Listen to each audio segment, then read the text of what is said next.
Amin. Allahumma ya muallima Ibrahim allimna wa ya mufahhima Sulaiman fahimna. Amin. Allahumma arinal haqqa haqqan warzuqna ittiba'ah wa arinal batila batilan warzuqna ijtinabah. Allahumma inna nas'aluka hubbak wa hubba man yuhibbuk wa hubba amalin yuqarribuna ila hubbika ya rabbal alamin. Amin. Allahumma yassir wa la tu'assir. Rabbi tamim bil khair. Allahumma amin. Amin. Amma ba'd. Amin. Assalamualaikum warahmatullahi wabarakatuh. Waalaikumsalam wabarakatuh.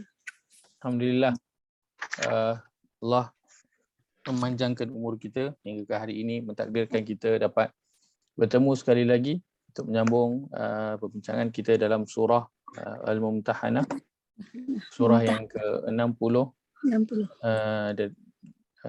di dalam mushaf, dan surah yang ketiga pada juzuk yang juzuk berapa? Juzuk 28. Juzuk yang ke-28. Surah yang ketiga dalam juzuk yang ke-28. Baik, pada minggu lepas kita sedang membincangkan potongan awal daripada ayat yang pertama. Yang sebelum itu kita nak baca dulu. Boleh ayat yang pertama ini pada surah Al-Mumtahanah.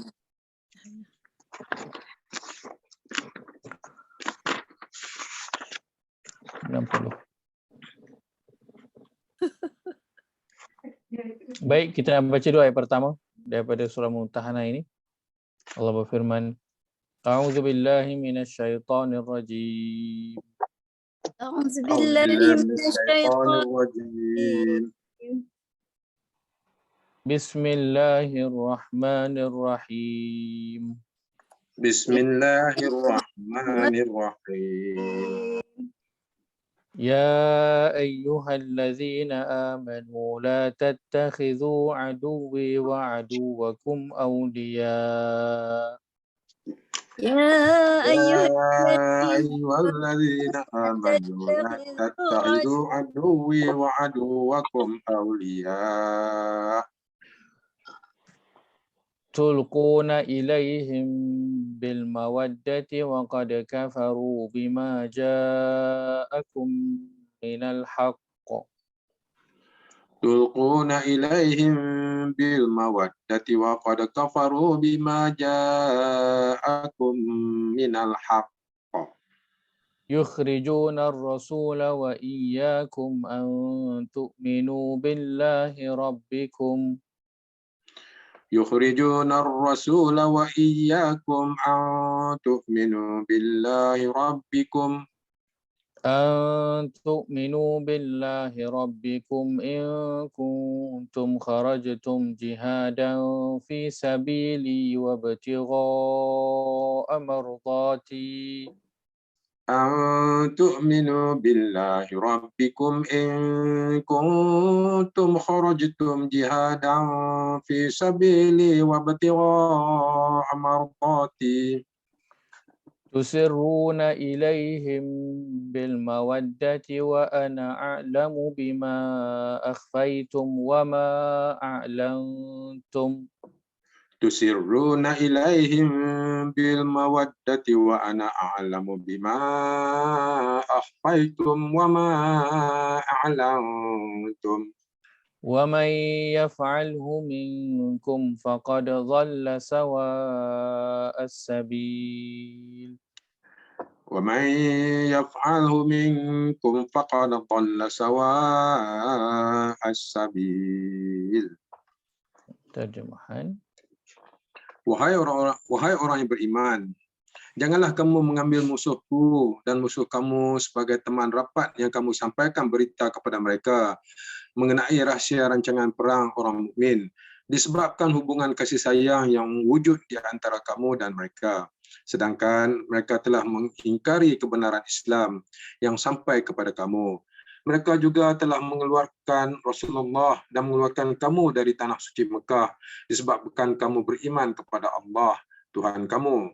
Janganlah kamu berbuat demikian. Jika kamu benar-benar keluar untuk berjihad pada jalanku dan untuk mencari keredaanku, Tidak ada sebarang faedahnya kamu mengadakan hubungan kasih sayang dengan mereka secara sulit. Sedangkan aku amat mengetahui akan apa yang kamu rahsiakan dan apa yang kamu zahirkan. Ingatlah, sesiapa antara kamu yang melakukan perkara demikian, maka sesungguhnya dia telah tersesat dari jalan yang betul.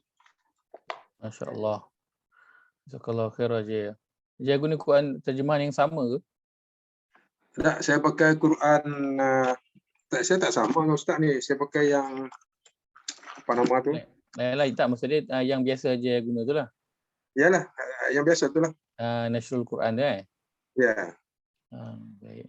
Jauh dah Quran tu pergi. Ya. Jauh Quran tu pergi. Habis Ustaz, saya nak baca apa Ustaz ke Ustaz tak bawa. InsyaAllah. InsyaAllah. Baik.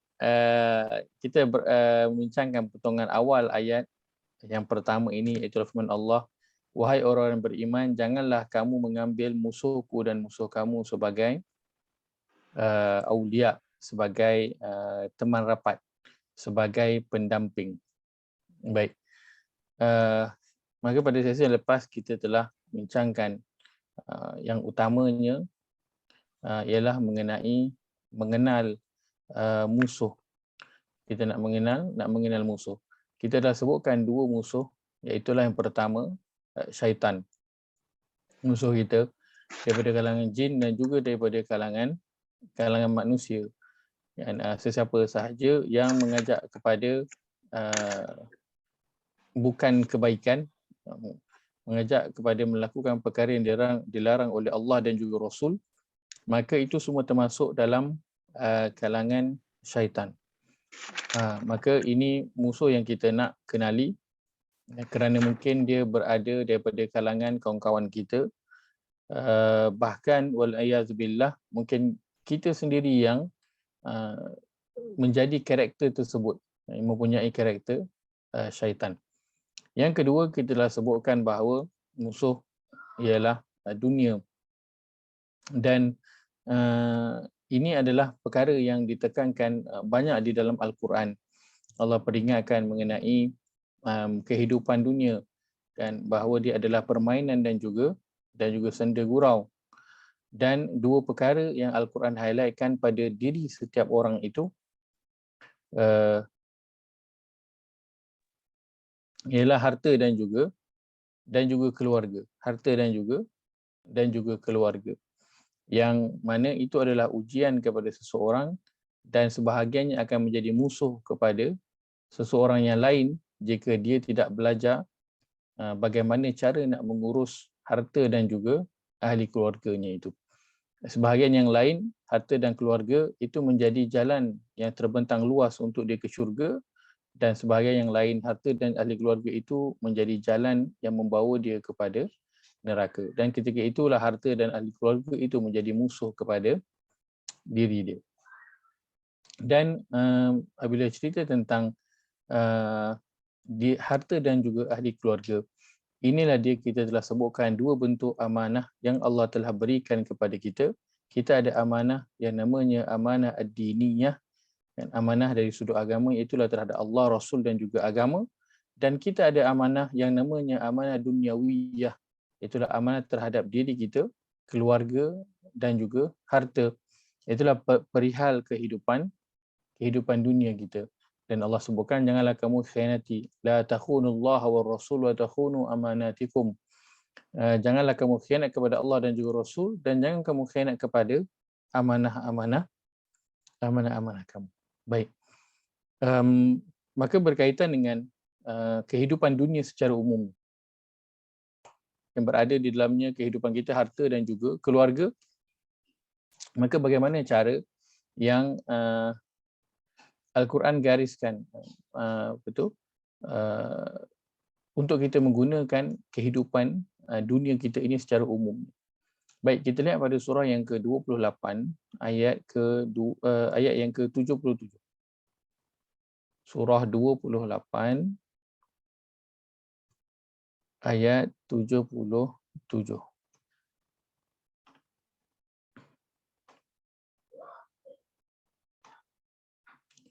Pada muka surat 394. 394 surah Al-Qasas, surah yang ke-28 ayat yang ke-77.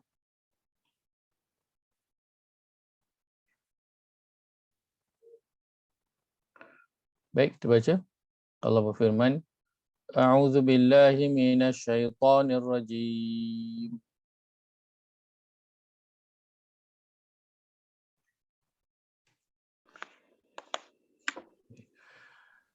وابتغ فيما آتاك الله الدار الآخرة وابتغ فيما آتاك الله الدار الآخرة ولا تنس نصيبك من الدنيا ولا تنس نصيبك من الدنيا وأحسن كما أحسن الله إليك وأحسن كما أحسن الله إليك ولا تبغ الفساد في الأرض ولا تبغ الفساد في الأرض إن الله لا يحب المفسدين. إن الله لا يحب المفسدين. Terjemahan.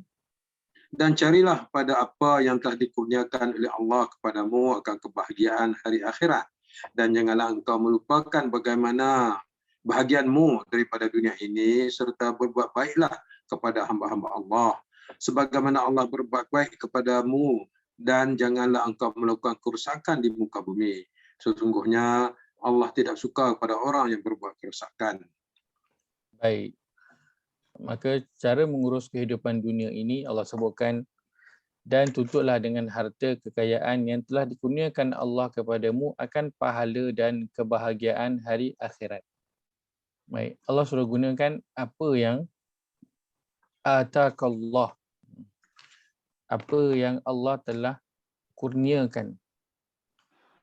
Atakallah, apa yang telah Allah kurniakan kepada kamu. Baik, apa yang Allah telah kurniakan kepada kita sangatlah banyak, kan? Kita ada harta yang Allah telah kurniakan, kita ada keluarga yang Allah telah kurniakan, kita ada umur yang Allah telah kurniakan, kita ada ilmu yang Allah telah kurniakan, dan secara umumnya kita ada kehidupan di dunia yang Allah telah kurniakan. Baik, maka dengan kurniaan Allah ini, apa yang Allah suruh kita lakukan? Allah suruh kita apa? Menggunakannya untuk mencari apa? Pahala dan kebahagiaan. Kebahagiaan di mana? Kebahagiaan hari akhirat. Ad-daral al-akhirah. Baik, kurniaan yang Allah beri ini di mana? Di akhirat ke ataupun di dunia? Di dunia. Apa yang Allah beri ini adalah di dunia. Tetapi Allah suruh gunakan apa yang diberikan di dunia ini untuk apa? Untuk kehidupan akhirat. Maka apa yang Allah telah kurniakan kepada kita berupa harta dan juga ahli keluarga, itu perlu digunakan dalam rangka untuk meraih kehidupan akhirat. Maka sebab itu ia perlu kepada satu perancangan bagaimana nak menggunakan harta, nak menguruskan harta dan nak menguruskan ahli keluarga. Kerana Allah suruh gunakan itu semua untuk hari akhirat. Untuk menempah kebahagiaan hari akhirat. Dan untuk meraih pahala di hari akhirat. Maka ini cara yang sepatutnya seseorang itu menggunakan apa yang Allah berikan kepada kepada dia dalam kehidupan dunia ini. Baik. Untuk meraih kepada kehidupan akhirat, maka kita masing-masing memikirkan bagaimana dengan harta kita itu kita nak beroleh kehidupan akhirat. Bagaimana dengan ahli keluarga kita nak beroleh dengan kehidupan akhirat. Maka seseorang dalam berbelanja, pandangannya itu jauh sehingga ke akhirat. Seseorang dalam membesarkan anak-anak dia dalam taat dalam berurusan dengan ibu bapa dia, kan, maka pandangannya jauh sehingga ke akhirat. Maka orang yang memandang kepada akhirat, dia tak rasa letih, kan. Kalau kata ibu bapa dia, kan, minta tolong itu dan ini, menguruskan anak-anak, kan, dia tak rasa letih. Kenapa? Kerana dia dah tahu target dia nanti adalah kehidupan akhirat. Apa yang dilakukan itu semua adalah tanaman yang nanti dia akan tuai nanti ketika di akhirat. Maka Allah suruh mencari dengan apa yang Allah telah kurniakan kepada kita di dunia ini, mencari kebahagiaan hari akhirat. Kenapa? Kerana nanti di akhirat hanya akan ada akan ada dua sahaja golongan yang Allah sebutkan ketika di akhirat. Kita lihat pada surah yang ke-11 ayat 105. Surah 11 ayat 105.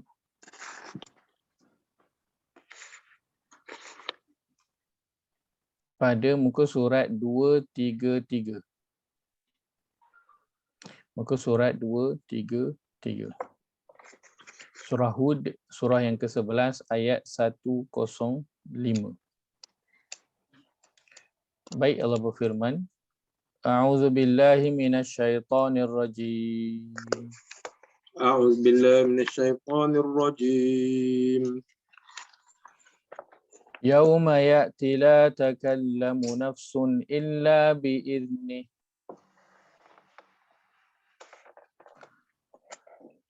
Yauma ya'ti la tukallamu nafsun illa bi'idnih. Faminhum syaqiyyun wa sa'id. Faminhum syaqiyyun wa sa'id. Baik, terjemahan. Bila tibanya hari itu, tidak ada seorang pun dapat berkata-kata melainkan dengan izin Allah. Maka antara mereka ada yang celaka dan ada pula yang berbahagia. Baik. Faminhum syaqiyyun wa sa'id. Maka nanti di akhirat akan hanya ada dua golongan manusia, iaitulah syaqiyyun wa sa'id. Itulah pertama orang yang, dan terjemahan tulis orang yang celaka, dan satu lagi orang yang berbahagia. Baik. Maka nak berbahagia nanti di akhirat itu perlu dicari ketika di mana? Di dunia. Ketika di dunia. Dan itu yang Allah sebutkan dalam ayat tadi yang kita baca tu, surah 28 ayat 77 tadi. Allah suruh gunakan apa yang Allah telah kurniakan itu untuk mencari kebahagiaan hari akhirat. Kan, kebahagiaan hari akhirat. Allah bukan suruh cari kebahagiaan dunia. Kan, bukan maksudnya tak payahlah cari kebahagiaan dunia. Maksudnya dunia ni kalau hidup kan hari-hari bergaduh tak apa ke Ustaz? Tak, bukan begitu maksudnya. Bukan maksudnya Allah tak nak kita bahagia ketika dunia, tidak. Kan? Perihal tentang kehidupan dunia itu Allah tak perlu sebut, Allah tak perlu suruh. Sebab apa? Kita sendiri tahu apa nak buat. Dan Allah tak perlu suruh kita pagi kena makan, lepas tu kena kerja, lepas tu kena ada ini dan itu kena buat. Allah tak perlu suruh. Kan? Kenapa? Kita semua tahu. Walaupun kita tak ada masuk sekolah.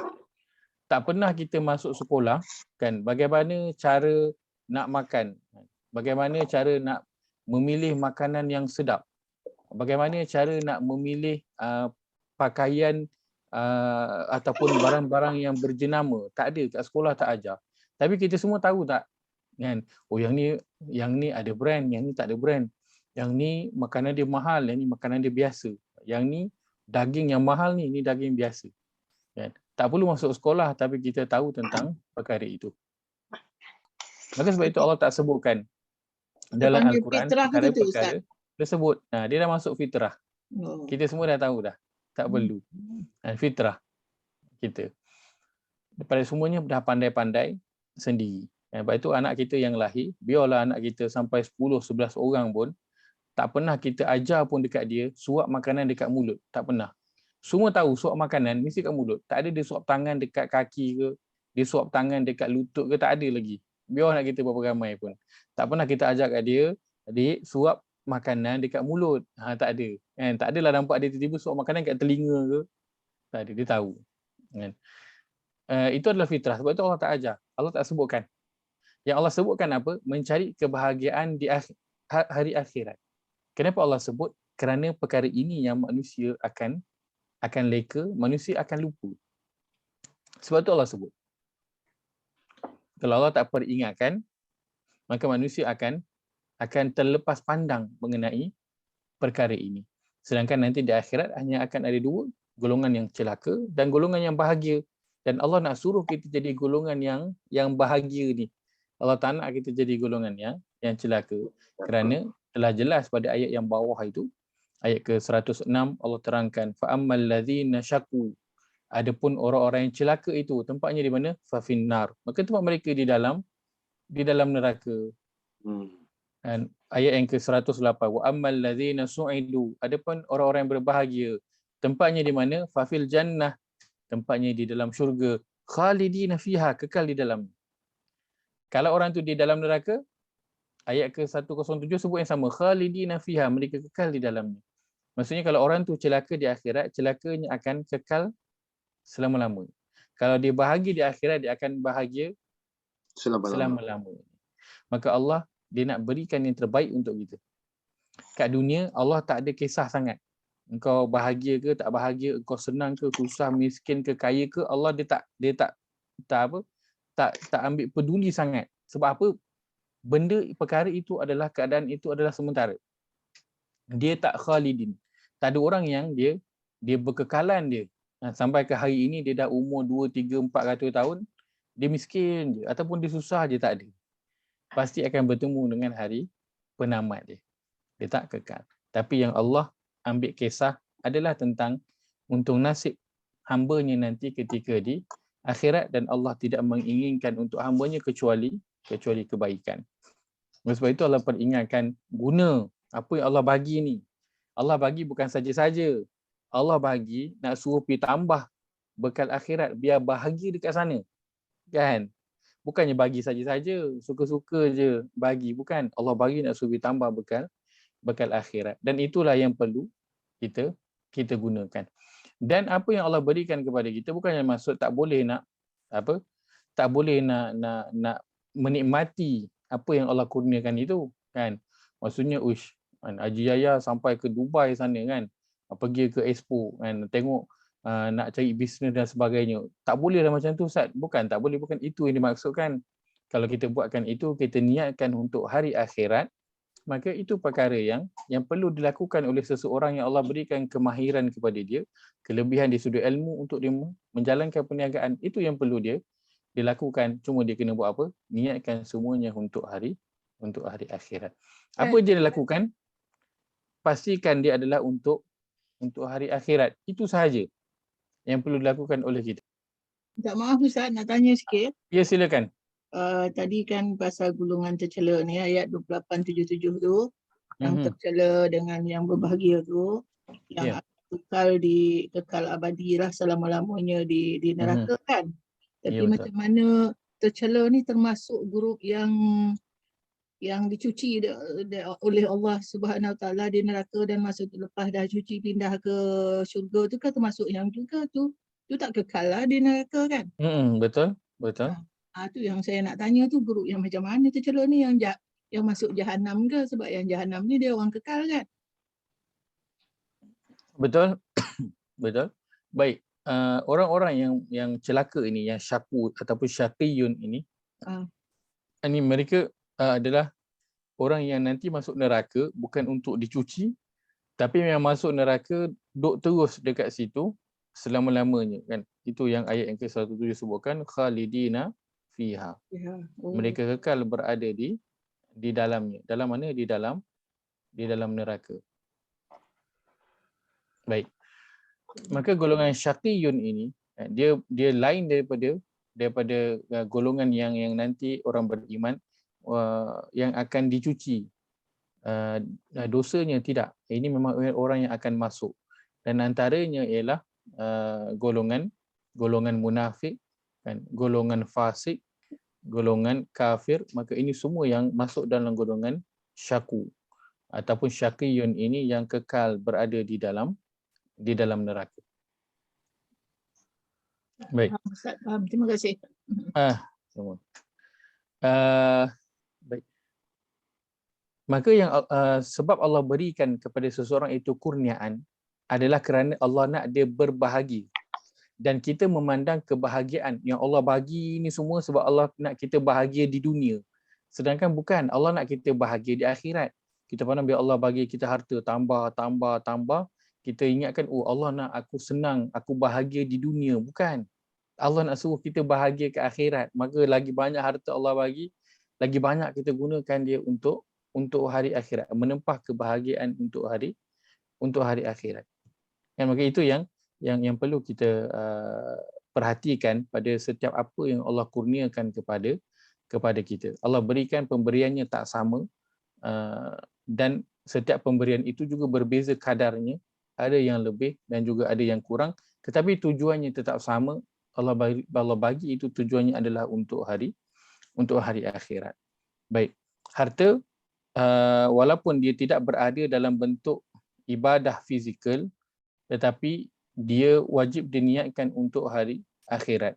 Dan walaupun mungkin seseorang itu menggunakan harta dia, menjalankan perniagaan dia ataupun bekerja siang dan malam, kita tak nampaklah dia duduk lama dekat tikar sejadah tu, kan, duduk berzikir, duduk baca Quran, tak nampak dia lama buat benda-benda tu semua, kan. Tetapi jika dia niatkan pekerjaannya itu untuk hari akhirat, maka seluruh masa yang dilakukan itu Allah akan kira dia sebagai ibadah.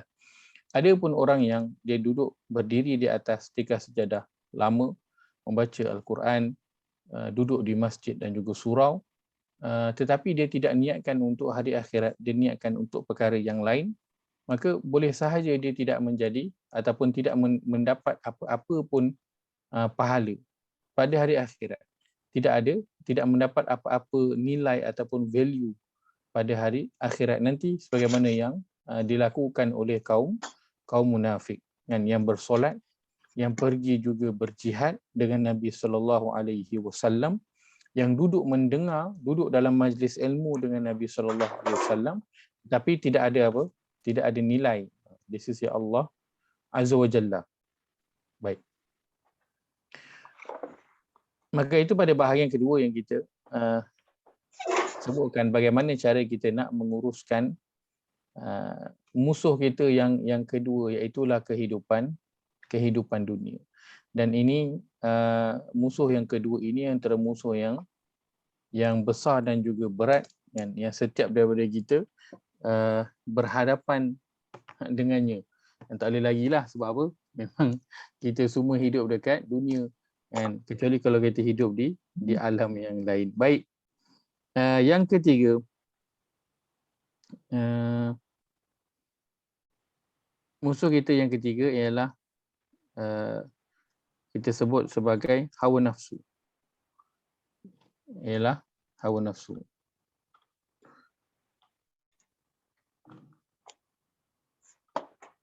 Baik. Kita lihat surah yang ke-12 ayat 53. Surah ke-12 ayat 53.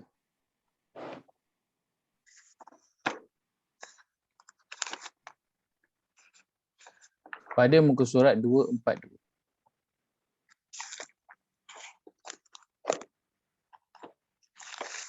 Muka surat 242, surah Yusuf, surah ke-12 ayat 53.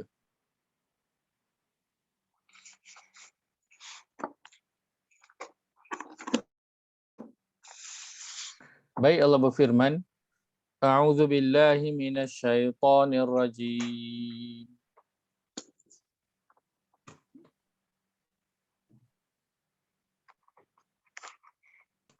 Oh, tak dengar. Jizanel pun boleh. Baik. Haji Ayah tak dengar. Okay. Wa ma ubarri'u nafsi وما أبرئ نفسي Wama ubarri'u nafsi. Innan nafsa la'ammaratun bisu'i illa ma rahima rabbi. إن النفس لأمارة بالسوء إلا ما رحم ربي Inna rabbi ghafurur rahim. إن ربي So Ustaz غفور kembang Ustaz. رحيم. Oh ya ke? Ya kena refresh sikit. Okay, kena refresh semula. Baik. Terjemahan Haji Zainal boleh ke? Haji Yahya boleh ke? Cuba Baik, silakan Haji Zainal. Dan aku tidak mengatakan diriku bebas daripada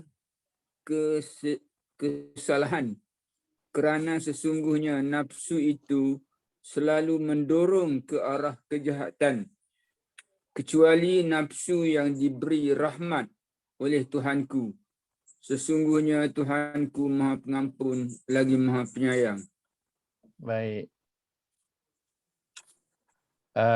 Maka ini musuh pada diri seseorang yang ketiga, iaitulah nafsu ataupun hawa nafsunya itu.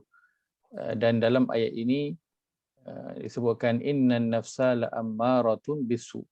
Dan kata-kata Nabi Yusuf alaihi salam, dia sendiri mengaku bahawa wama ubarri'u nafsi, dan tidaklah aku ini terlepas daripada godaan ataupun cubaan nafsu.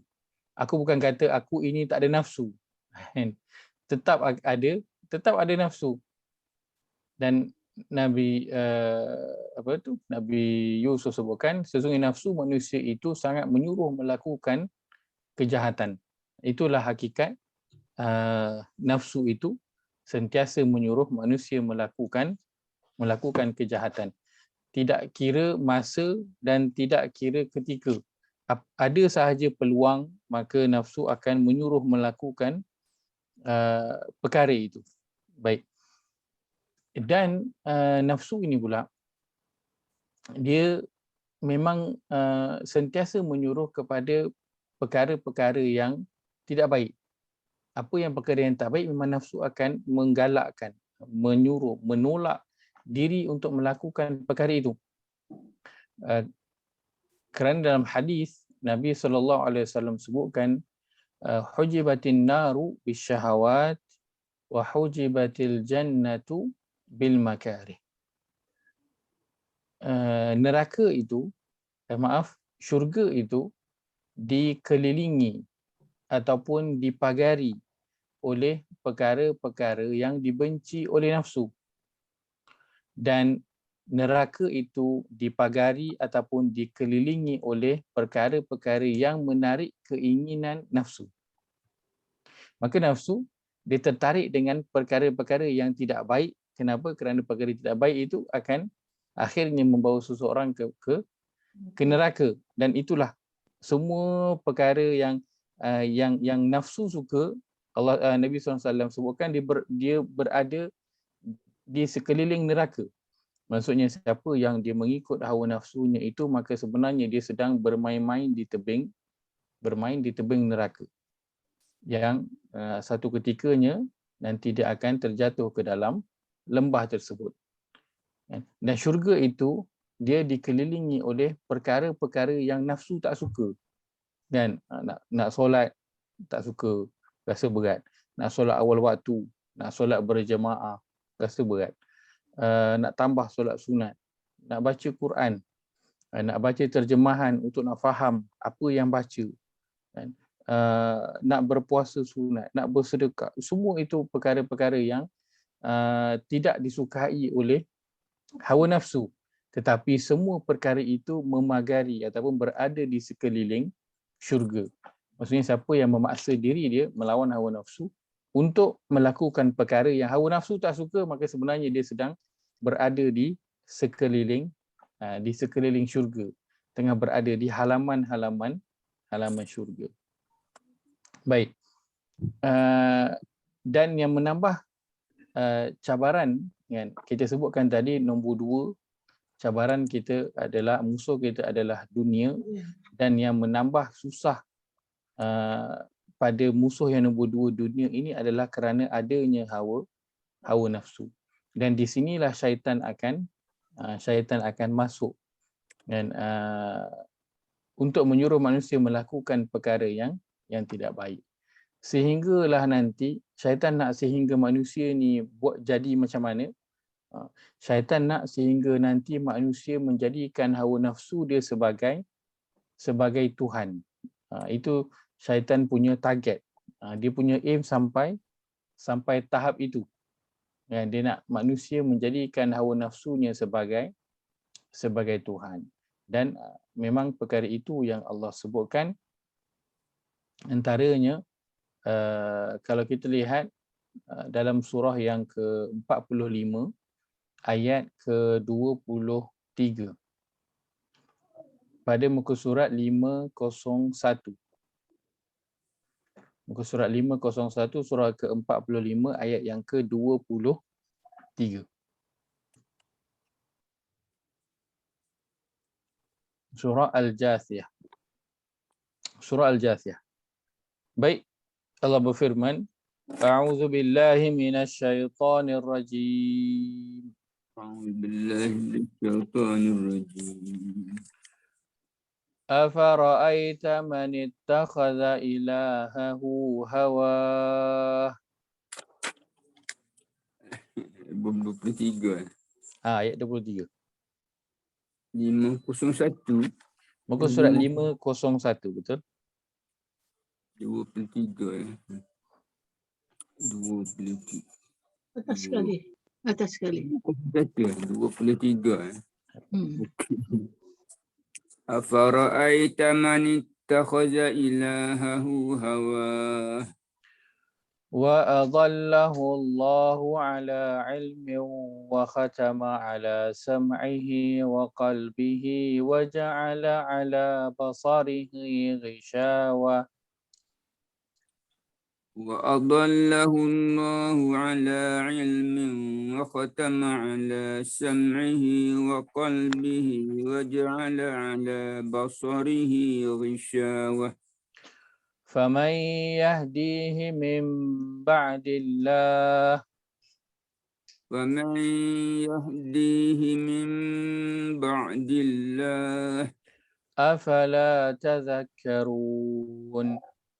أفلا تذكرون. Terjemahan.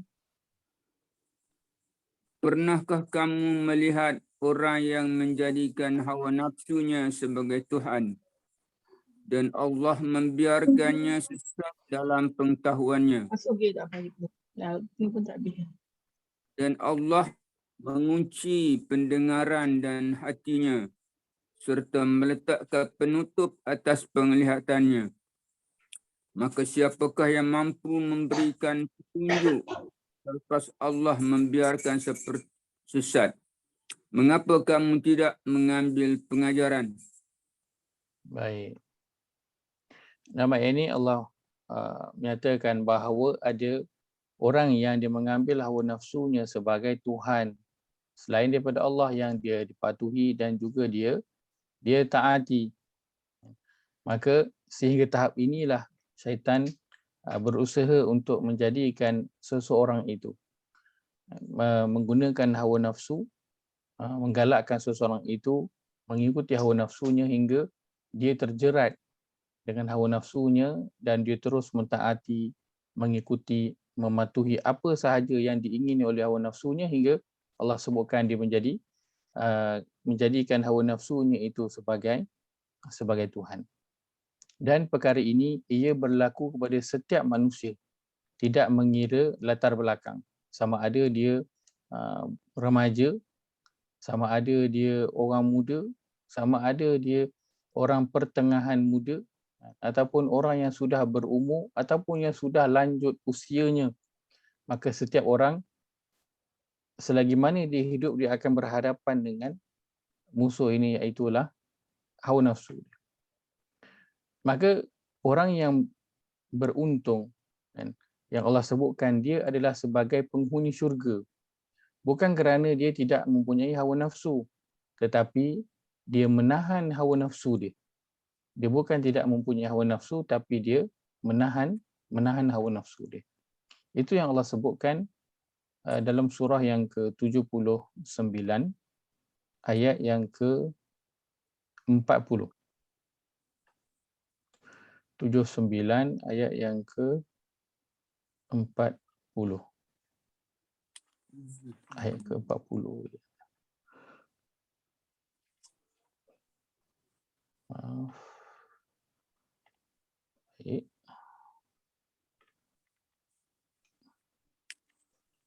Pada muka surat 584. Muka surat 584 surah An-Nazi'at ayat yang ke-40 dan ayat 41. Allah berfirman, A'udzu billahi minasyaitonir rajim. أعوذ بالله من الشيطان الرجيم. وأما من خاف مقام ربه ونهى النفس عن الهوى وأما من خاف مقام ربه ونهى النفس عن الهوى فإن الجنة هي المأوى. فإن الجنة هي المأوى. Terjemahan. Ustaz boleh dengar saya, Ustaz? Boleh, clear sangat. Kali ini clear kan? Ini dah elok sikit dah. Alhamdulillah. Dan apapun orang yang takutkan kebesaran Tuhannya dan dia menahan dirinya daripada menurut keinginan hawa nafsunya, maka sesungguhnya syurgalah tempat kediamannya. Masya Allah. Baik. Maka bukannya isu tentang seseorang itu ada hawa nafsu ataupun tidak. Kerana setiap orang itu Allah memang berikan kepada dia hawa nafsu. Dan nafsu itu memang sentiasa menyuruh untuk melakukan keburukan, perkara yang tidak baik. Akan tetapi isunya ialah pada adakah seseorang itu menahan hawa nafsunya ataupun dia melepaskan hawa nafsunya. Isunya di situ. Wa nahan nafsa 'anil hawa. Dia menahan hawa nafsunya. Baik, maka orang yang dia menahan dirinya, kalau dalam terjemahan saya, kalau lihat di skrin, dia menahan dirinya dari menurut hawa nafsu. Dia bukan tak ada hawa nafsu, dia ada, cuma dia menahan diri je dari menurut hawa nafsu, maka ganjarannya apa? Fa innal jannata hiyal ma'wa. Maka sesungguhnya syurgalah tempat kediamannya. Maka antara, ya silakan. Ayat kat atas tu sikit tu 38 tu dia tadi keutamaan dunia ya. Dia ada kat sini juga ada nampaknya. Iya betul. Betul. Wa asarul hayatad dunya. Baik, maka antara ciri penghuni syurga, antara sebab seseorang itu dimasukkan ke dalam syurga adalah kerana dia menahan hawa nafsu dia. Dia menahan hawa nafsu dia. Maka dengan hanya dia menahan hawa nafsunya itu dimasukkan ke dalam syurga. Bunyinya macam mudah. Hanya menahan hawa nafsu, bunyinya mudah. Tetapi realitinya susah. Sebab itu Allah letakkan dia macam simple je, wa nahan nafsa 'anil hawa. Menahan dirinya daripada menurut hawa nafsu.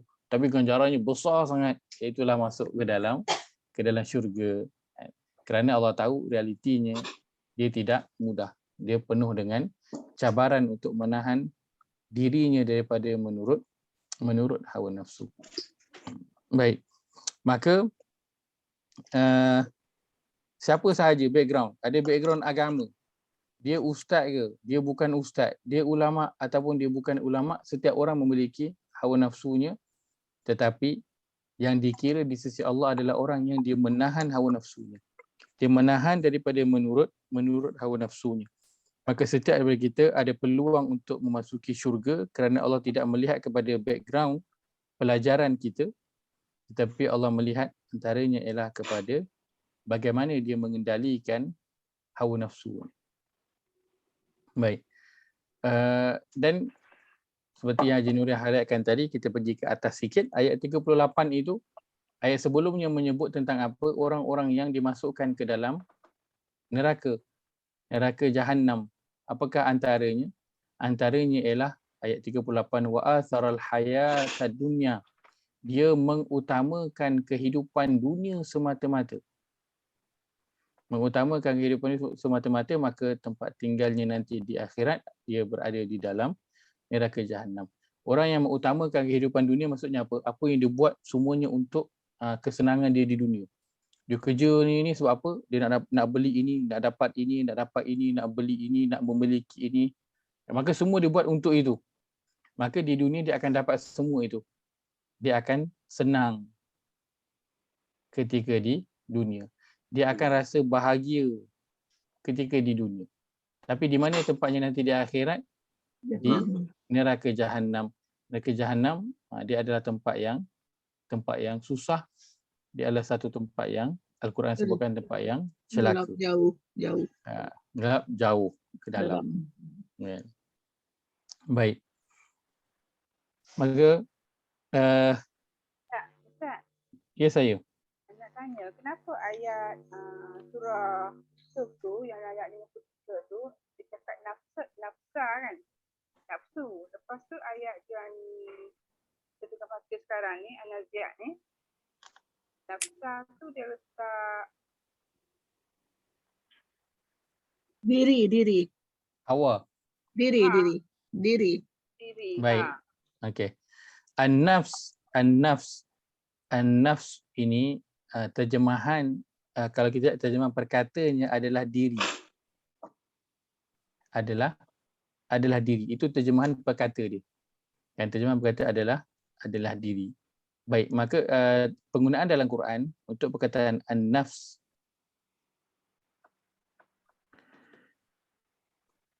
an-nafs, Al-Quran gunakan untuk menyatakan diri. Kita selalu dengar anfusihim. Selalu dengar kan? Anfusihim. Anfusihim tu plural untuk an-nafs. Diri-diri. Maksudnya menyatakan diri seseorang itulah. Baik. Dan dalam Quran juga digunakan perkataan an-nafs ini untuk nafsu. Maka ada dua makna dalam penggunaan Al-Quran. Dan dia adalah perkara yang tidak lari kan, kerana di dalam diri itu adanya nafsu kan. Maka diri kena menguasai nafsu. Kalau tidak, nafsu akan menguasai diri. Dia dua penggunaan Al-Quran. Baik. Ada pun perkataan al-hawa, ini memang kita dalam Quran diterjemahkan sebagai hawa nafsu. Hawa nafsu. Baik, maka hawa nafsu, bila sebut hawa nafsu kan, maka ini yang dia lebih kurang dimaksudkan dengan perkataan an-nafs ini. Perkataan nafsu, maksud kedua untuk perkataan an-nafs. Maka Al-Quran menggunakan merujuk kepada nafsu ataupun hawa nafsu dengan dua perkataan.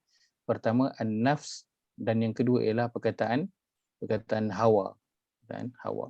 Dan hawa ini lebih kepada menunjuk kepada hawa nafsu lah, yang suka memang kepada yang tidak baik, suka kepada perkara yang dilarang oleh Allah Azza wa Jalla. Baik. Sama-sama.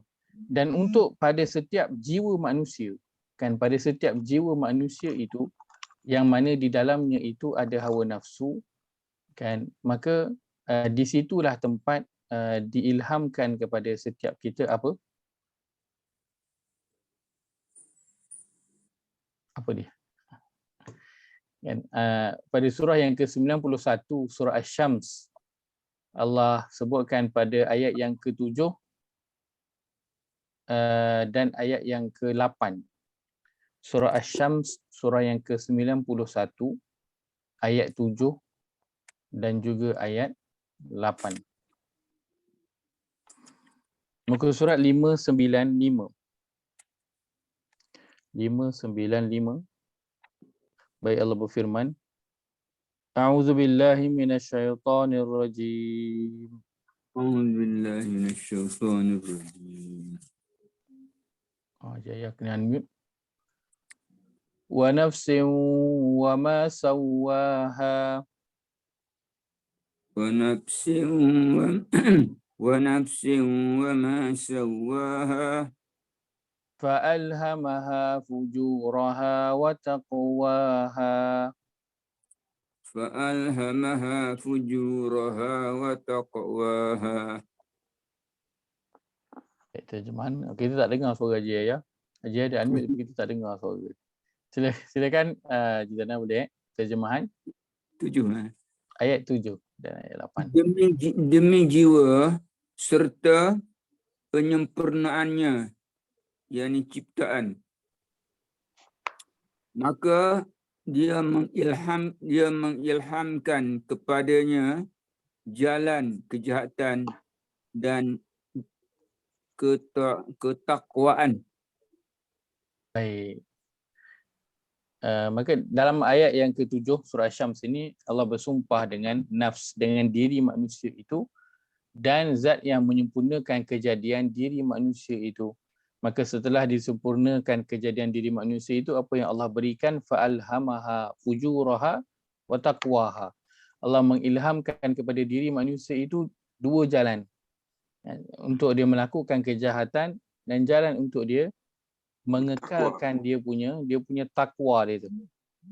Untuk mengekalkan dia punya takwa. Setiap diri itu telah Allah berikan kepada mereka iman dia, takwa dia. Allah telah berikan, tetapi datangnya nafsu ini yang mengambil sedikit demi sedikit tempat takwa itu. Hilang sedikit demi sedikit tempat takwa itu. Hingga tanpa disedari tempat takwa itu nanti akan diambil alih oleh fujur tu, oleh kejahatan yang dilakukan oleh manusia. Dan berkaitan dengan perkara inilah yang kita baca dalam pada awal surah Al-Insan tu kan, Allah sebut mengenai pilihan yang Allah berikan kepada manusia. Apa dia ayat dia? Inna hadainahu sabila imma syakir wa imma kafura. Inna hadainahu sabila imma syakiran wa imma kafura.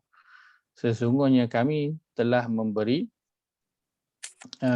menunjukkan kepadanya melalui akal dan Rasul akan jalan-jalan yang benar dan yang salah. Maka terserahlah kepadanya sama ada ia bersyukur dengan beriman dan taat ataupun ia berlaku kufur dengan mengingkari kebenaran dan menderhaka. Maka apa yang sepatutnya Allah telah berikan, kan, tapi dia terpulang kepada diri manusia itu untuk decide. Dia nak ikut hawa nafsu dia ke ataupun nak melawan ataupun nak menahan dia punya hawa nafsu dia. Sebab kita setiap hari memang akan berurusan dengan hawa nafsu kita, kan? Dan orang yang dia setiap hari kita akan berlawan dengan dia.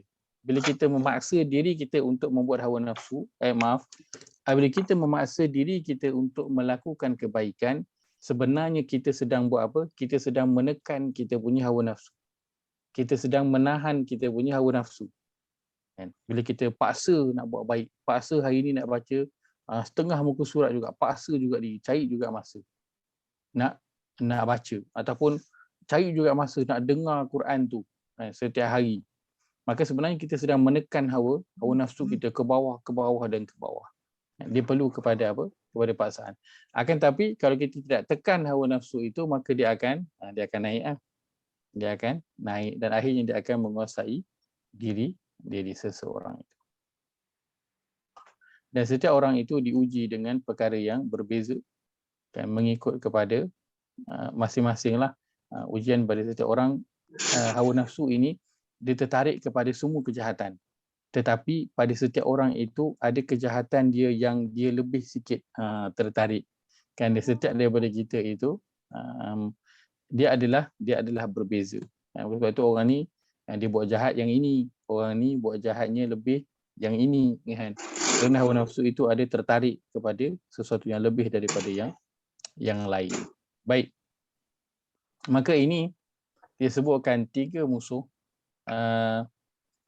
yang besar yang dihadapi oleh setiap manusia. Kita ada syaitan dari kalangan jin dan juga kalangan manusia. Kita ada dunia yang kita sedang berada di dalamnya. Ini medan yang apa itu?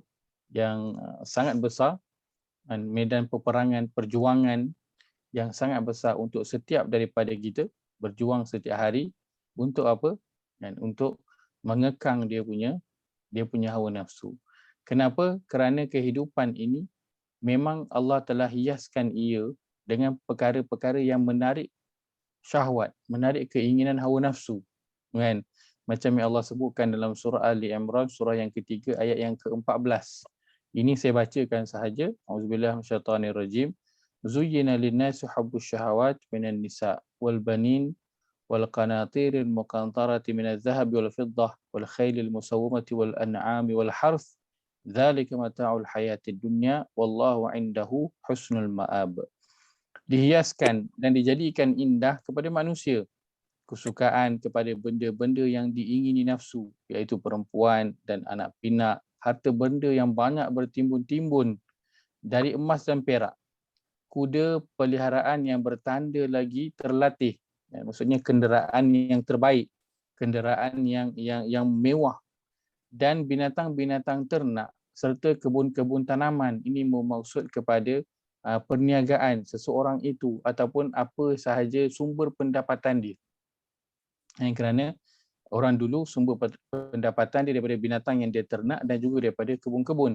Maka perniagaan ataupun apa sahaja bentuk sumber pendapatan, itulah dia perhiasan yang Allah telah hiaskan. Allah kata semuanya itu ialah kesenangan hidup di dunia. Dan itu adalah semuanya kesenangan hidup di dunia, dan ingatlah pada sisi Allah ada tempat kembali yang sebaik-baiknya, iaitu syurga, yang lebih baik daripada apa yang kita sedang lihat pada hari ini ketika di dunia. Maka dunia dia adalah cabaran yang besar, medan yang sangat mencabar untuk setiap daripada kita. Kenapa? Kerana di dalam itu kita ada syaitan dan kita ada nafsu, hawa nafsu dia. Maka dia menjadi cabaran setiap hari, bahkan setiap minit yang dihadapi oleh setiap orang, setiap daripada kita menghadapi perkara yang sama. Ya saya. Yang bisikan-bisikan tu macam surah An-Nas, bisikan hawa nafsu tak? Iya. Bisikan-bisikan untuk melakukan perkara yang tak baik. Kenapa je? Alah, apa salahnya kan, lambat sikit solat. Kau selalu dah solat awal, hari ni lambat sikit lah. Lagipun kau penat. Bukan kau salah saja. Tu bisikan-bisikan yang macam tu lah. Kan? Yang kita dengar itu. Yang kita rasa macam apa? Suara-suara hati tu. Itu bisikan-bisikan syaitan. Baik. Maaf Ustaz, Ya, saya silakan. saya termiss tadi. Yang 3 musuh besar tu yang saya cakap tu. Pertama syaitan, yang kedua Dunia, yang ketiganya apa Ustaz? hawa nafsu. Hawa nafsu. Hawa nafsu ya. Ya. Ketiganya adalah hawa nafsu. Ustaz, Baik. Masih Ustaz. Qarin tu termasuk di mana syaitan tu? Qarin itu termasuk pada bahagian syaitan. Qarin dia termasuk pada bahagian syaitan. Kenapa dia asalnya dia memang Allah berikan kepada setiap orang qarin itu, setiap orang ada qarin, akan tetapi setiap orang juga ada tambahan qarin-qarin yang lain.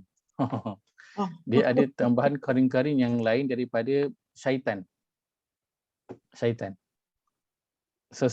Satu qarin yang Allah dah berikan itu sebenarnya dah cukup mencabar. Akan tetapi ada orang yang akan ditambahi dengan qarin-qarin yang lain, menambahkan lagi cabaran. Kenapa Allah bagi kita qarin dia Ustaz? Baik. Okey. Nak tanya daripada dulu. Kenapa qarin itu diberikan? Baik. Surah Al-Insan. Ya. Ujian Ustaz ya.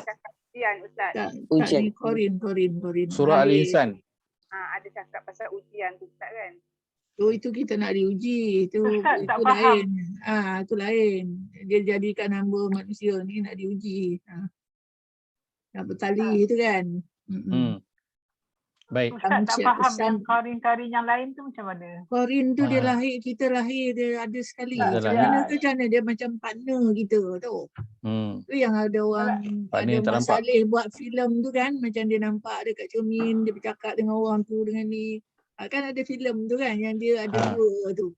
Sebab Adakah yang macam halusinasi. tu Ustaz? Kembar. Adakah yang macam tu Ustaz? Baik, Karin, maka setiap kita dalam hadis Nabi SAW sebutkan, setiap kita Allah telah jadikan pada setiap diri itu adanya karin. Dan karin ini dia adalah syaitan yang menyuruh kepada perkara yang tidak baik, menggalakkan seorang itu melakukan perkara yang tidak baik. Dan hatta Nabi SAW. Baik, kenapa Allah jadikan? Kerana itulah dia. Jawapannya kerana itu adalah satu bentuk ujian kepada setiap manusia. Satu bentuk ujian kepada setiap manusia.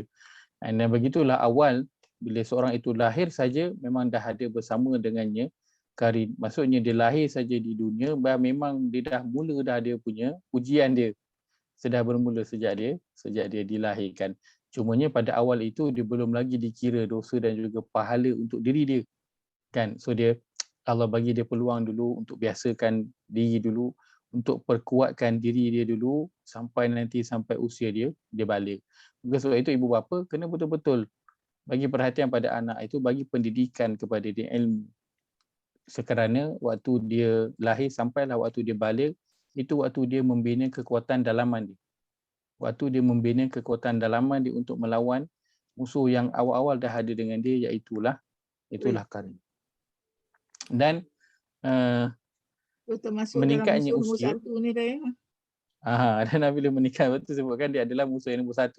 Saya letakkan dia pada nombor 1 punya musuh, syaitan itu. Dia sekali dengan karin. Syaitan. Dan syaitan itu dia guna apa? Dia gunakan dunia dan dia gunakan hawa nafsu untuk nak jalankan dia punya apa? Modus operandi dia. Dia nak capai tujuan dia. Dia gunakan dunia dan juga hawa nafsu. Baik, meningkatnya usia kan akan bertambah cabaran kepada diri seseorang itu, yang mana kalau dia tidak memberi perhatian kepada satu perkara ini adalah sumber kekuatan sebenarnya yang Allah berikan kepada kita, dan sumber untuk Allah berinteraksi agar kita selalu ingat apa yang kita lupa. Akan tapi bila seseorang dia tidak memberi perhatian kepada perkara ini, akhirnya dia jadi lupa, kan? Dia jadi leka, dia jadi tidak sedar.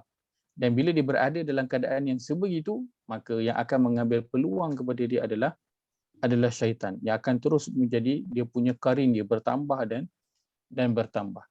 Baik, kita lihat pada surah yang ke-43 ayat yang ke-36. Surah 43 ayat yang ke-36 pada muka surat 492. Muka surat 492. Baik. Ayat 36, ayat 37 dan juga ayat yang ke-30. Ayat 36 juga ayat yang ke-37. Baik, Allah berfirman, A'udzu billahi minasyaitonir rajim. Ayat dia hilang. وَمَنْ يَعْشُ عَنْ ذِكْرِ الرَّحْمَنِ نُقَيِّضْ لَهُ شَيْطَانًا فَهُوَ لَهُ قَرِينٌ. 36 Ustaz. Ayat 36. 36. Okey. وَمَنْ يَعْشُ عَنْ ذِكْرِ الرَّحْمَنِ نُقَيِّضْ لَهُ شَيْطَانًا فَهُوَ لَهُ قَرِينٌ. وَإِنَّهُمْ لَيَصُدُّونَهُمْ عَنِ السَّبِيلِ وَيَحْسَبُونَ أَنَّهُمْ مُهْتَدُونَ. وإنهم ليصدونهم عن السبيل ويحسبون أنهم مهتدون. Terjemahan ayat 36 dan 37. Dan barang siapa yang berpaling daripada pengajaran Allah yang Maha Pemurah, yakni Al-Quran, kami biarkan syaitan menyesatkannya dan menjadi teman karibnya. Dan sesungguhnya syaitan-syaitan itu benar-benar menghalang mereka daripada jalan yang benar, sementara mereka menyangka bahawa mereka mendapat petunjuk. Baik. Maka inilah kita sebutkan sebagai qarin tambahan yang diberikan kepada seseorang itu. Baik. Dan qarin ini bukan saja suka-suka sahaja Allah berikan ia adalah kesan daripada perbuatan seseorang itu. Iaitulah apabila dia ya'shu an dzikrir rahman. Apabila dia tidak mengendahkan zikrul rahman. Apakah dia zikrul rahman itu? Al-Quran. Peringatan. Ya, itulah peringatan daripada Ar-Rahman, dan peringatan daripada Ar-Rahman itu banyaknya ialah dalam Al-Quran. Maka sebab itu zikir Rahman terjemah letakkan dia sebagai Al-Quran. Dia adalah kesan apabila seseorang itu tidak mengendahkan Al-Quran. Kenapa? Kerana Al-Quran dia adalah apa? Dia adalah peringatan. Dia adalah teguran. Dia mengingatkan manusia daripada lupa. Dia mengingatkan manusia apa perbuatan salah yang dia lakukan. Akan tetapi bila manusia mula tidak mengendahkan Al-Quran ini, maka dia akan itu peluang untuk syaitan. Al-Quran dia adalah pendinding.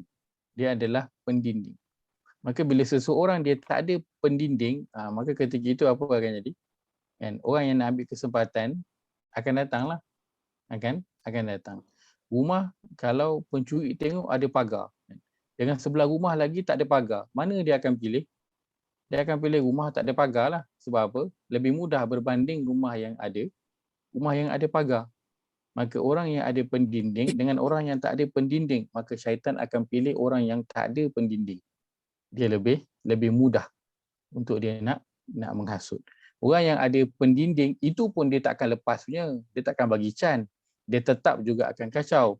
Tapi dia lebih dahulukan dulu orang yang tak ada pendinding sebab lebih mudah untuk dia nak kacau.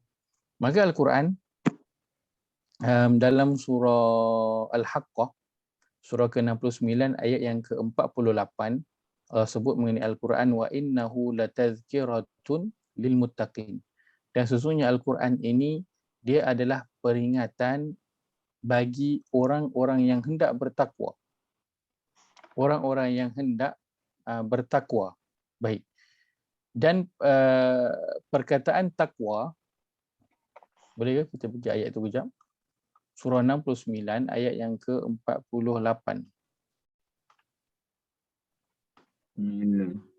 Untuk saya nak kaitkan dengan apa yang kita sebutkan, Al-Quran ni sebagai pendinding. Baik. Muka surat 568. Muka surat 568, surah yang ke-69 ayat yang ke-48. Allah sebutkan wa innahu latazkiratul lil muttaqin.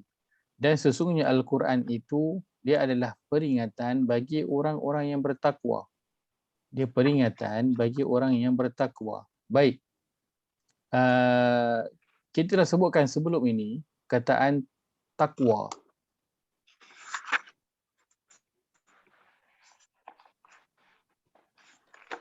Al-muttaqin, orang-orang yang bertakwa. Jadi perkataannya adalah takwa. Dan takwa ini ruwetnya dia sama dengan perkataan wiqayah. Wiqayah. Yang mana wiqayah ini terjemahannya ialah pelindung ataupun pendinding. Kan? Lebih tepat lagi Ruqyah tu ya.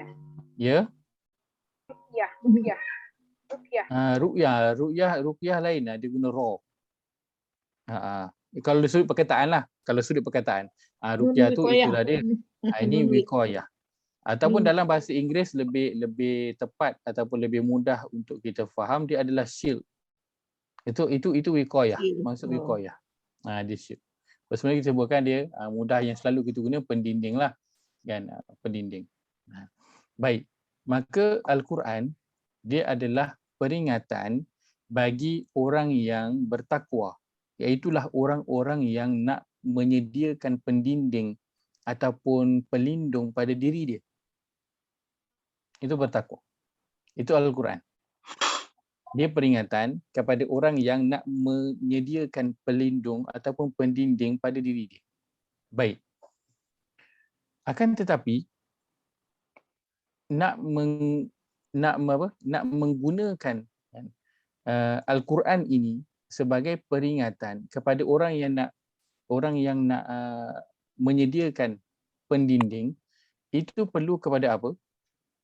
Itu hanya akan berlaku kepada orang yang dia sedar ataupun dia berkehendak. Baik, saya bagi contoh. Kalau sekarang ini di hadapan kita, kan, ada satu raket badminton. Raket badminton. Baik. Rasa-rasanya kita ambil ke tak ambil?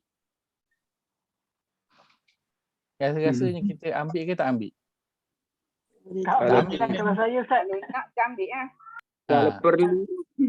Kan, Kalau ada raket sekarang ni, kan, pukul 10.30 nampak raket depan mata. Apa nak buat? Tak lalu kata, nampak katil dah. Kan, tak nampak dah raket, nampak katil dah. Baik. Tapi raket tu, cuba bagi dekat anak-anak ke, bagi kat cucu. Pukul 10.30. Jadi tak ada orang ambil? Jadi, on aja. Bila-bila masa pun. Kenapa? Kerana mereka ada kehendak. Dia nak. Kan? Kita, depan rumah kita, ada batu, ada pasir, ada simen. Kita lalu hari-hari tengok, tak buat apa. Tapi kalau lalu orang yang di tengah nak buat rumah, kan, kita kata ambil lah. Dia akan pungut semua. Sampai butir pasir yang terakhir pun dia akan kutip. Sebab apa?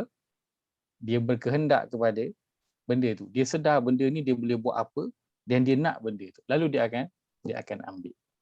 Baik, maka sama dengan peringatan daripada Al-Quran ini. Ia hanya akan diambil oleh orang yang ada kesedaran dan dia berkehendak untuk melindungi diri dia. Untuk nak menyediakan pendinding untuk diri dia. Kalau dia tak sedar ataupun dia tidak berkehendak, maka Al-Quran ini hanyalah setakat bunyi-bunyian yang dia dengar, macam dia dengar bunyi kereta, bunyi burung, bunyi kucing, bunyi mamak goreng kuali tu ketang-ketung, dia hanya bunyi-bunyi itu saja. Dia tak kisah pun bunyi-bunyi itu. Bunyi itu ada ke, bunyi itu tak ada ke, sama je, tak bagi kesan apa-apa untuk diri dia. Akan tetapi orang yang dia sedar dan dia berkehendak, apabila dia mendengar sahaja bunyi peringatan daripada Quran, akan jadi apa? Al-Quran sebutkan dalam banyak ayat, antaranya surah 8 ayat yang kedua, innamal mu'minuna allazina idza dzukirallah wajilat qulubuhum. Orang yang sebenar beriman ialah apabila disebutkan peringatan daripada Allah, bergetar hati dia. Wa idza tuliyat alaihim ayatuhu zadatum iman. Dan apabila dibacakan ayat Al-Quran kepada dia, iman dia bertambah. Dia dengar sahaja, bukan dia baca. Orang lain baca, dia dengar. Tapi iman dia boleh apa? Bertambah. Kenapa? Bila dia dengar itu, dia dengar dengan penuh kesedaran, dia tahu aku berhajat kepada benda ni, peringatan ni. Untuk apa? Untuk menjadi pelindung ataupun pendinding aku. Maka dia akan bagi perhatian, dan ketika itu Al-Quran itu akan memberi manfaat kepada dia. Akan tapi kita sekarang nak mengambil Al-Quran sebagai pendinding ataupun pelindung, itu kita buat apa? Kita gantung kat rumah, gantung dalam kereta, gantung kat kedai. Kan? Nak jadi pendinding, nak dapatkan berkat. Tapi bukan itu tujuan Al-Quran, dan bukan itu juga dia punya cara. Baik. Maka orang yang, kita balik ayat kita tadi, ayat yang ke 36, 37 surah Zukhruf tadi, wa may ya'shu an dzikrir rahman, dan orang-orang yang dia tidak mengindahkan pengajaran daripada Al-Quran itu. Kan, kenapa dia tak indahkan? Sebab dia tak rasa dia perlu kepada Al-Quran ni. Kan? Dia belajar Quran ke, dia tak belajar Quran, dia faham ke tak faham Quran, kehidupan dia berjalan seperti biasa. Maka sebab itu dia perlu kepada apa? Kepada kehendak dan juga kepada kesedaran. Dan sebab itu juga kalau kita lihat pada surah Qaf, surah yang ke-50, kita lihat pada ayat yang di penghujung surah Qaf itu, pada ayat yang ke-37. Surah yang ke-50, ayat yang ke-37 pada muka surat 520. Muka surat 520. Surah Qaf, surah yang ke-50, ayat yang ke-37. Saya bacakan saja ayat ini. Allah berfirman, A'udzubillahi minasyaitonirrajim. Inna fi dzalika lazikra liman kana lahu qalbun aw alqa sam'a wa huwa syahid. Sesungguhnya keterangan-keterangan dan peristiwa-peristiwa yang tersebut itu tidak syak lagi mengandungi pengajaran. Kisah yang kita dengar tentang Nabi Musa, Bani Israel, ada pengajaran tak? Ada. Kisah Nabi Shu'aib, kisah Nabi Hud, Nabi Nuh, semua tu ada pengajaran tak? Ada. Kisah orang munafik, kisah Quraisy, ada pengajaran tak? Ada. Semua itu ada pengajaran. Tetapi Allah kata siapa? Nabi Ibrahim, sangat banyak. Nabi Adam, sangat banyak pengajaran dalam Quran. Tetapi Allah kata apa? Liman kana lahu qalbun. Bagi sesiapa yang mempunyai hati. Dalam kurungan kalau kita lihat, dia letak apa? Yang sedar pada masa membaca. Atau yang menggunakan pendengarannya dengan bersungguh-sungguh kepada pengajaran itu, dengan menumpukan hati dan juga fikiran kepadanya. Maka Quran, kita tahu semuanya ada pengajaran, tetapi adakah setiap orang akan dapat pengajaran itu? Tidak. Dia perlukan kepada apa? Perlu kepada kesedaran dan juga kehendak. Bagi siapa yang mempunyai hati, itulah yang sedar pada masa membacanya itu. Itulah orang yang akan dapat mengambil Al-Quran ini sebagai pengajaran. Sebagai pengajaran. Dan juga peringatan untuk diri dia, dan juga sebagai pelindung dan juga pendinding. Baik. Akan tetapi orang yang dia tidak mengindahkan pengajaran daripada Al-Quran ini, dia tidak merasakan kepentingan Al-Quran ini, maka Al-Quran pun tidak akan menginginkan diri dia. Maka akhirnya dia akan berbalik kepada siapa? Dia berbalik kepada diri orang itu. Baik. Kita lihat pada surah At-Takwir. Surah At-Takwir, surah yang ke-81, ayat 27, ayat 28.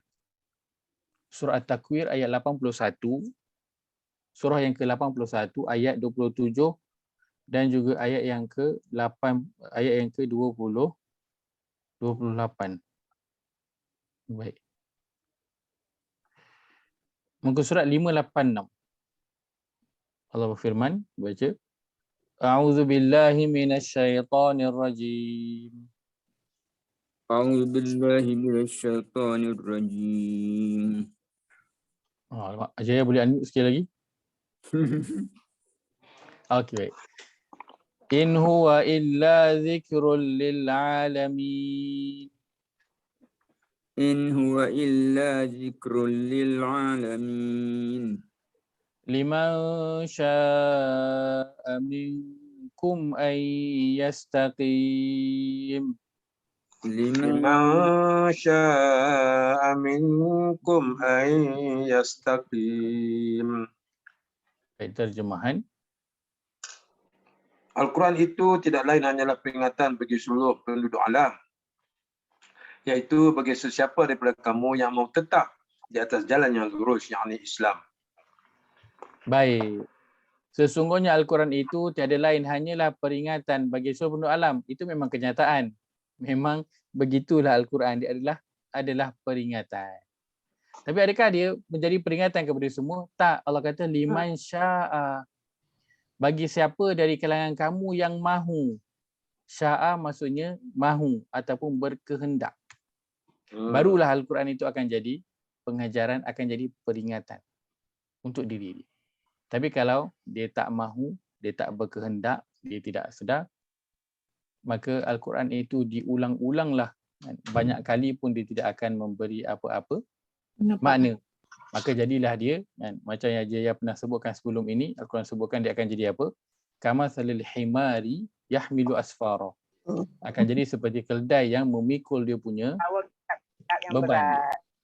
Dia akan jadi seperti Al-Quran sebutkan seperti apa? Famathaluhu kamathalil kalb in tahmil alaihi yalhas aw tatrukhu yalhas. Dia akan perumpamaan mereka adalah seperti anjing. Yang Tu kau anjing halau tu dia, jumpa tu. dia jelirkan lidah. Dia jeli Kau lidah. biarkan pun, dia tetap jelirkan lidah dia.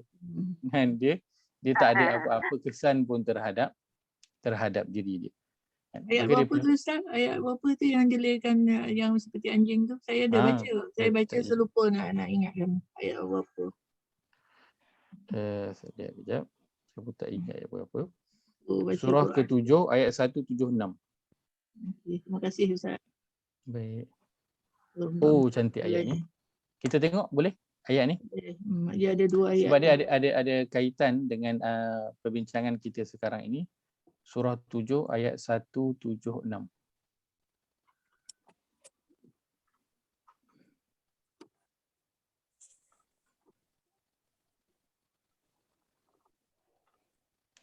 Baik, pada muka surat 173.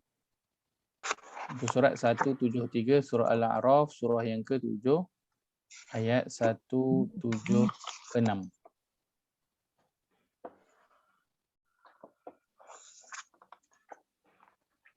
Baik. Kita baca pada ayat 175. Kita baca pada ayat 175. Allah berfirman, A'udzu billahi minasyaitonir rajim.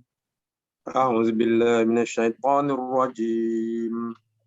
واتل عليهم نبأ الذي آتيناه آياتنا فانسلخ منها فأتبعه الشيطان فكان من الغاوين.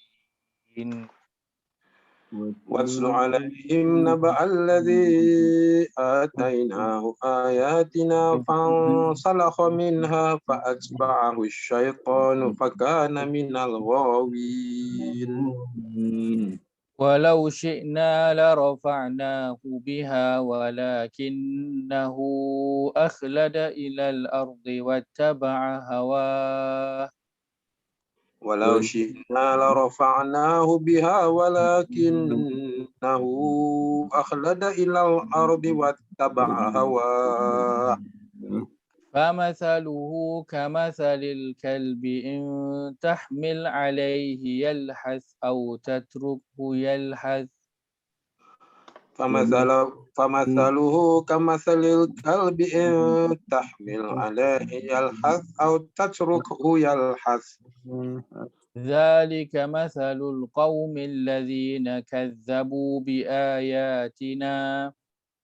ذلك مثل القوم الذين كذبوا بآياتنا.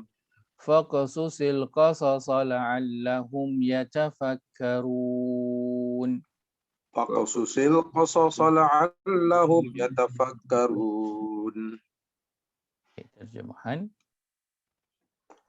175. Bacakanlah kepada mereka, wahai Muhammad, berita seorang yang kami telah berikan kepadanya pengetahuan mengenai ayat-ayat kitab kami. Kemudian dia melepaskan dirinya daripada mematuhi ayat-ayat itu. Lalu dia diikuti oleh syaitan dengan godaannya. Maka jadilah dia termasuk dalam golongan orang yang sesat. Kalau kami kehendaki, nescaya kami tinggikan darjatnya dengan sebab mengamalkan ayat-ayat itu. Tetapi dia bermati-matian cenderung kepada dunia dan menurut hawa nafsunya. Maka bandingannya adalah seperti anjing. Jika engkau menghalaunya, dia menghulurkan lidahnya termengah-mengah. Dan jika engkau membiarkannya, dia juga menghulurkan lidahnya termengah-mengah. Demikianlah bandingan orang yang mendustakan ayat-ayat kami. Maka ceritakanlah kisah-kisah itu agar mereka berfikir. Baik. Kalau kita lihat pada dua ayat ini, saya nak highlightkan pada 3 perkataan. Yang pertama, sebentar. Baik, yang pertama ialah perkataan pada ayat 175, syaitan. Fa'atba'ahu syaitan. Akan tapi dia mengikut syaitan.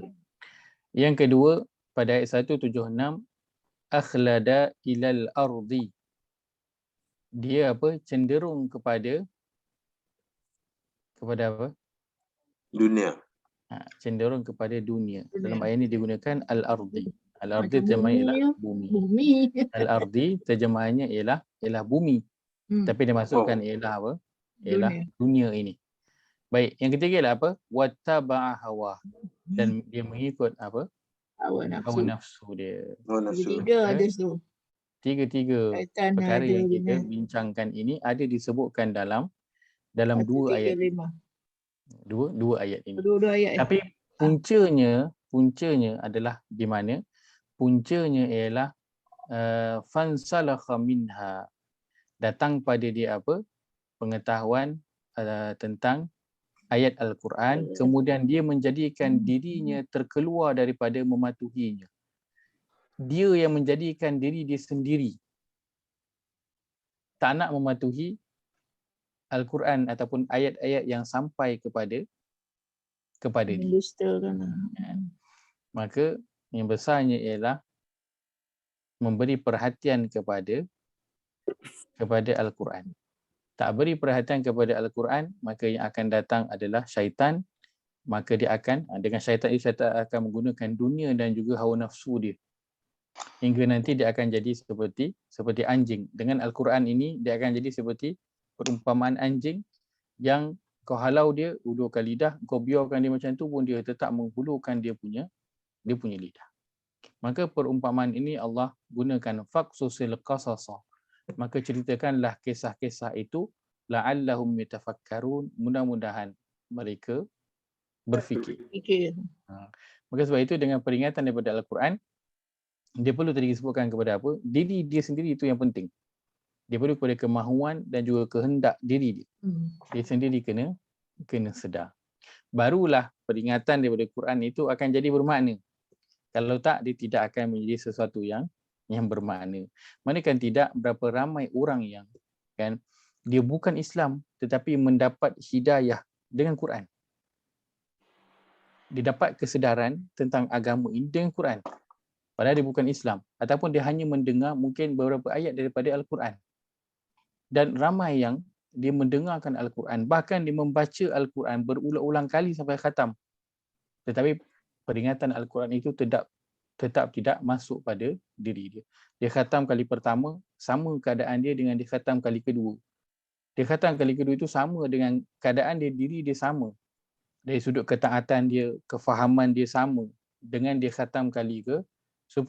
Tidak ada pertambahan apa-apa pun. Maka Al-Quran, peringatan Al-Quran itu tidak memberi apa-apa manfaat pun kepada diri dia. Sedangkan orang lain hanya dengan 1 ayat, dengan 2 ayat boleh merubah terus kehidupan dia.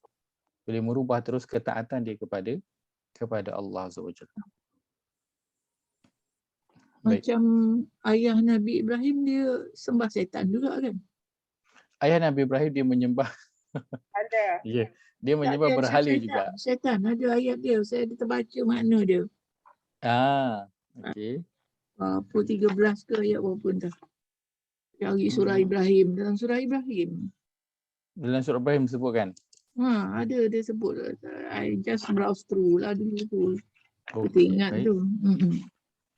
Lepas tu ayat Kata Nabi 13 tu. Ibrahim.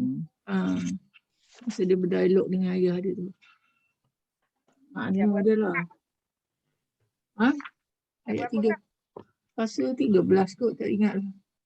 Tapi surah Ibrahim lah. Surah. Ada surah Nabi Ibrahim kan? Ada surah Ibrahim surah yang ke-14. Dah. Surah Ibrahim surah yang ke-14. Baik, nanti boleh saya lihat kembali Nabi Ibrahim itu. Sebenarnya yang mana sebelum ini dia ayah dia sama menyembah sama dengan kaum dia lah, menyembah berhala. Lalu Nabi Ibrahim berlepas diri kepada dia, dan itu ayat yang keempat yang kita akan lihat pengajaran daripada Nabi Ibrahim alaihissalam. Baik, maka ini perkara yang berkaitan dengan musuh yang kita ambil pada potongan awal ayat yang ketiga, potongan awal ayat pertama daripada surah Al-Mumtahanah ini. Ceritanya adalah cerita mengenai musuh, maka musuh ini kita kena kenal bahawa dia adalah musuh kerana kadang-kadang kita tak perasan dia adalah musuh. Yang pertama. Yang kedua, musuh ini pula yang kita tentang dia adalah musuh yang tak berapa nak nampak. Syaitan tak berapa nampak. Kehidupan dunia ini realitinya itu kita tidak nampak, kan? Kita nampak zahirnya itu, tapi apa yang tersirat di sebalik realiti kehidupan dunia ini kita tak berapa nak nampak. Kita pandang kehidupan dunia dengan mata kita, yang mana sepatutnya ia dipandang dengan dari sudut pandang Allah SWT. Yang ketiga, hawa nafsu, dia juga musuh yang tidak dilihat tetapi kita berperang dengan dia pada setiap masa. Kan? Betapa mata begitu berat sebelum nak tidur baca surah Al-Kahfi, tetapi bila sebelum tidur dah baring tu, buka sekejap handphone, scroll setengah jam. Kan? Dan mata tu masih boleh terbuka, jelas je menengok telefon tu, kan? Tak ngantuk. Kan? Tapi sebelum tu nak baca surah Al-Mulk, nak tidur tu, punyalah berat rasa mata hari ni penat betul lah, tidurlah. Orang bagi tidur. Sebelum tidur buka ajak WhatsApp satu setengah jam dah. Kan? Tak juga tidur. Maka dia adalah musuh yang kita deal dengan dia setiap hari, yang memang kena perlu berwaspada. Dan antara perkara yang paling utama untuk mengekang ketiga-tiga musuh ini ialah dengan memberi perhatian kepada Al-Quran. Al-Quran, pengajaran dan peringatan yang Allah berikan untuk kita melawan ketiga-tiga musuh ini, untuk menghadapi musuh-musuh ni. Baik itu sebelum tidur ada surah dia yang disuruh kita baca, digalakkan kita membacanya. Dan perhatikanlah dalam surah As-Sajdah, dalam surah Al-Mulk, itu semua peringatan-peringatan tentang apa yang perlu kita lakukan dalam kehidupan ini sebenarnya. Allah suruh kita lihat balik tentang hakikat kehidupan dunia ini. Itu Allah sebutkan dalam surah As-Sajdah dan juga dalam surah Al-Mulk yang digalakkan kita membaca padanya setiap hari. Baik, saya rasa kita berhenti setakat itu. InsyaAllah kita akan sambung sambungan ayat ini pada minggu hadapan insyaAllah. Sebelum itu, saya buka jika ada apa-apa soalan.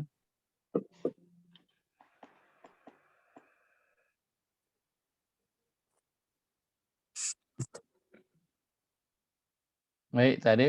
Okey. Alhamdulillah kita aqulu qawli hadza wa astaghfirullahal azim li wa lakum. Allahumma ja'al hadza jama'ana jam'an marhuma wa tafarruqana min ba'dihi tafarruqan ma'suma. Allahumma inna na'udzubika min ilmin la yanfa'